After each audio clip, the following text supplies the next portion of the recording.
Knock knock. হ্যাঁ, তো তোমাদের কি মনে হয় ইউটিউবে গ্রো করার জন্য কোনটা বেশি ইম্পর্ট্যান্ট? থাম্বনেল, টাইটেল না ডেসক্রিপশান না কন্টেন্ট? কোনটা? আমার তো মনে হয় কন্টেন্ট। কারণ তুমি যতই ভালো থাম্বনেল বানিয়ে নাও, ডেসক্রিপশান করে নাও, টাইটেল বানিয়ে নাও, তোমার কন্টেন্ট যদি না ভালো হয় তাহলে মানুষ তোমার ভিডিওতে ক্লিক করার পরও তোমার ভিডিও দেখবে না। আর তোমার ভিডিও যখন না দেখবে, ইউটিউব অ্যালগরিদমের কাছে একটা খারাপ মেসেজ যাবে যে তোমার ভিডিওতে এমন কিছু নেই যার জন্য মানুষ দেখতে ইন্টারেস্টেড হচ্ছে না। তো তখন অটোমেটিক্যালি ইউটিউব তোমার ভিডিওটাকে আরও মানুষের কাছে পাঠানো বন্ধ করে দেবে।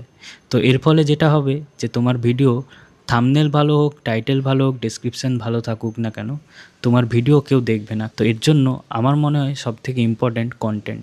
তাই সবার প্রথম কন্টেন্ট কোয়ালিটি ইমপ্রুভ করার দিকে নজর দেওয়াটা খুবই জরুরি। আর এরকম ইনফরমেটিভ ইনফরমেশান পেতে আমার চ্যানেলটা সাবস্ক্রাইব করো এবং ফেসবুক পেজটা ফলো করে রাখো।